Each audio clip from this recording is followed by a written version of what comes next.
De politie had verskaten na jonge weersings dat de dier er haast wol uit de omjouwing van Vinkleerster komen mat. In 1999 is Marianne Vaatstra daar om het leven gebracht.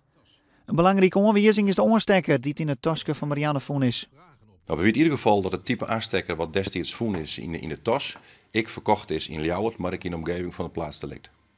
En wat zei dat?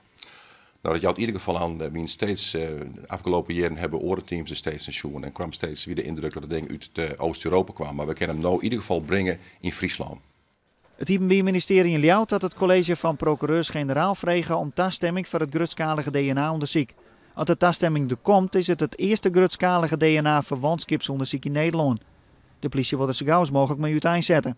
Nevens de politie wordt de privacy van de mensen die het mijwerkje beschermen. Mensen vullen van tevoren een formulier in en wij garanderen, dat is ik wettelijk verslijden, dat waar ik maar ik heel sterk op hammeren, dat absolute DNA, wanneer het eens onderzocht is, vernietigd wordt. Bij een verwantschapsonderzoek wordt zien dat hij een familie van de dier is. Daar kan de politie dan op verder rechercheren.